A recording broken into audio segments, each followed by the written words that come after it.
What's going on, guys? Today we're going to look at the U.S. Peacekeeper Range Bag.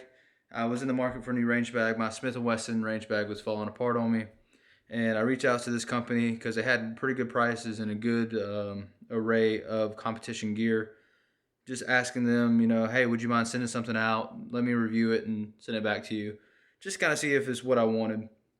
And they sent me out a bag. I couldn't believe it. I actually didn't believe it till it was here.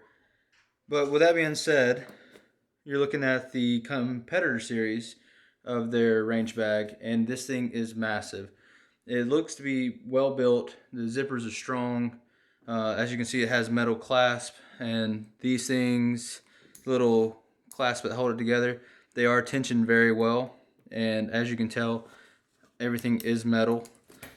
The stitching looks really good on it. That's the problem I was having with my Smith & Wesson bag. The stitching is coming apart on the inside, and there was only a matter of time before that thing gave way on me. So without further ado, let's jump into it, and I will show you some things I like. And there's only about 2 cons that I've found on this whole bag, so that's pretty good for a range bag, because gear is specific to what you want to do with it. Therefore, finding 2 cons out of a whole carry system, that's not too bad, and they're pretty small cons of that. So it does have a rope that's attached to 2 zippers.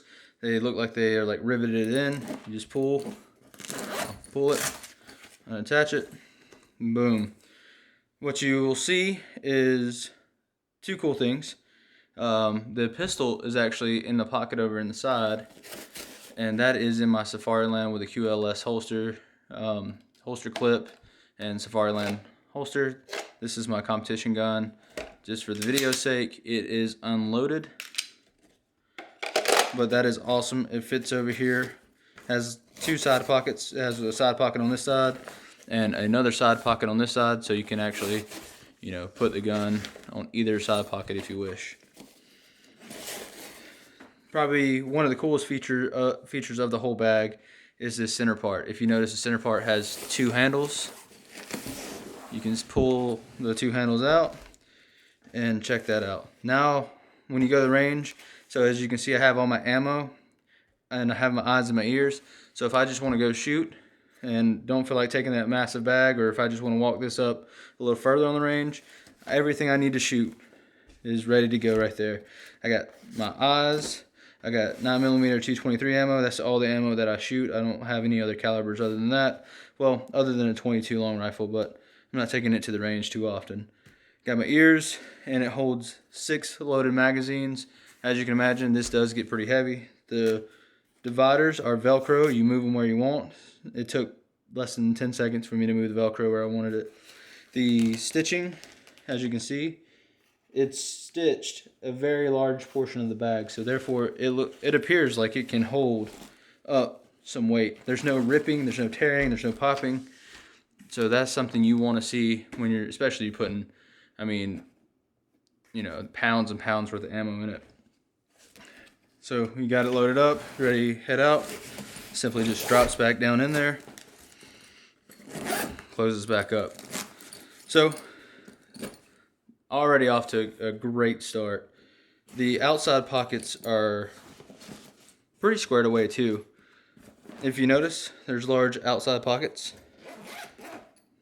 one on each side. Then you have one in the middle.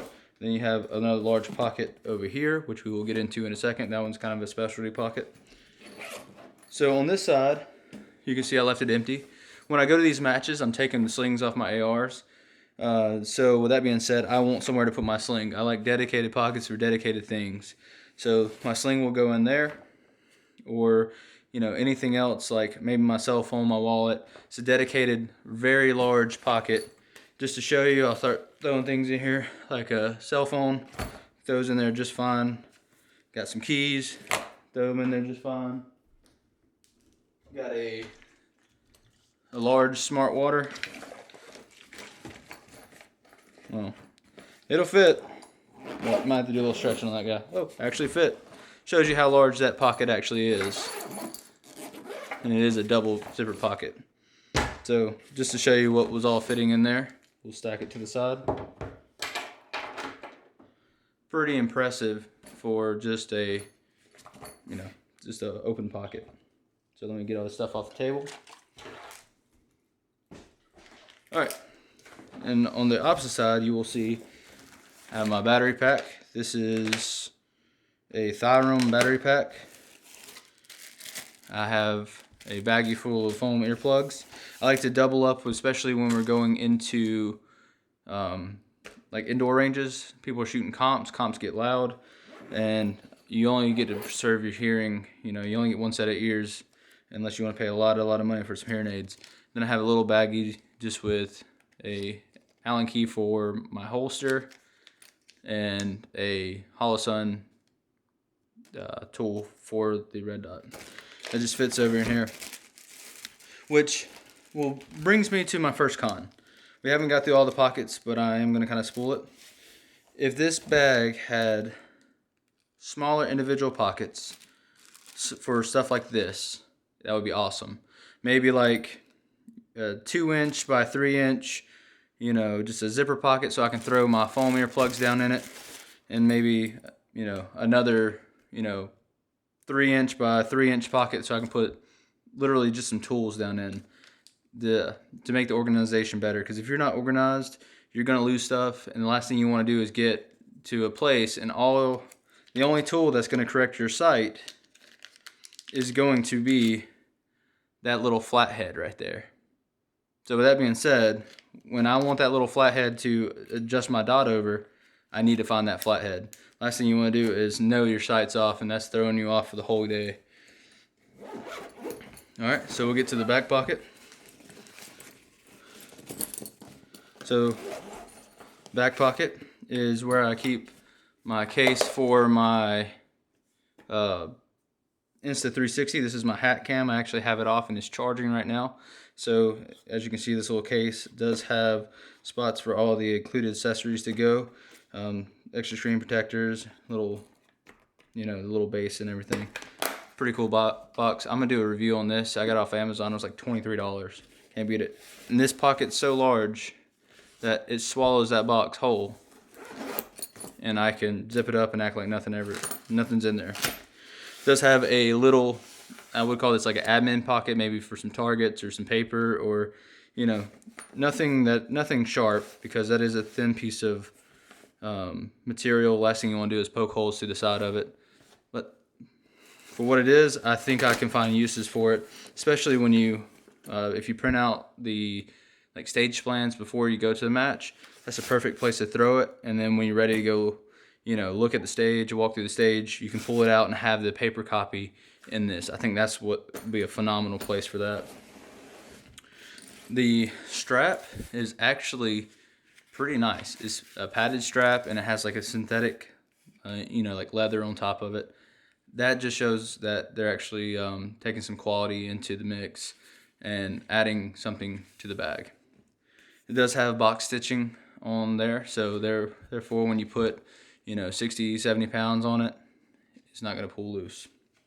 And like I said, all the adjusters and all the buckles and all the points of attachment are metal, which is really, really awesome. You're seeing a lot of plastic products nowadays. The front pocket is the specialty pocket.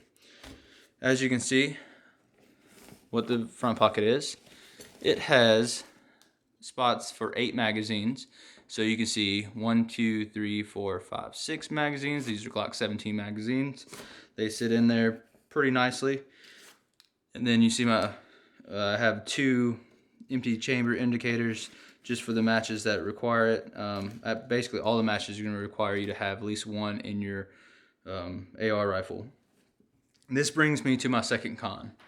All right, so if you see this, I understand what they were trying to do here. There is another pocket back here. That pocket is somewhere that you can throw maybe like a cell phone. But if you notice, the pocket is not that, it's not that deep. It's a pretty shallow pocket. And whatever you put in there is going to be pressed up against the edge of the bag and your magazines. If I end up keeping this bag, what I'm going to do is I'm going to take this pocket right here and I'm going to do away with it. I'm going to sew that pocket to the back material right there, and I'm going to make these magazines stand straight up. So that way, when I open my bag, my magazines are exactly where I want them. And that will actually allow me to use the next feature. What this feature is right here, or at least what I would use it for, is a cleaning mat. So say you have to break down your gun, right? You're gonna take it over to the safety table, and here. So we'll grab it out so I can demonstrate. So say something was happening with my gun, just for safety purposes, I am gonna keep it in the holster though. So say I need to work on my gun for whatever reason. You're gonna take it, you're gonna plop it down, and you're gonna start working on it. Whether it be the holster, blah, blah, blah, you know, it happens from time to time. You're gonna have to work on your stuff. If you see these magazines, they overhang a good portion of my working area. If I could take this and I could stitch that back up where it holds my magazine sturdy and in place, I can then have a good space to work on my pistol. The reason this mat is so important is we're running pretty nice stuff. We're running high-end optics on our pistols, and the last thing you want to do is have to work on your gun on a dirty table, whether it's in the sand, dirt, whatever. This puts a barrier in between that. And with these out of the way, that will allow me to have a clean working station for my firearm. But that is probably the biggest con and the only con, and it's only a con to me because I am a bit OCD when it comes to my range kit. So that is my primary review on the U.S. Arms range bag. This is their competitor series, like I said, so it is on the larger side. The bag seems like it's gonna do really well and hold up really well. As you can see, we stuffed a ton of gear in here, everything you could possibly need for at least a 2-day match, and we have extra room to keep storing stuff. Another thing you'll notice about this bag is it sits up on its own. Like, you know, it's not flopping over. It's not, you know, it's not flopping over. It's not falling over. It's not sliding. It is a pretty rigid bag, so therefore it kind of has a square built like a box, and it is kind of reinforced on either side so it does stand up top or stand up tall.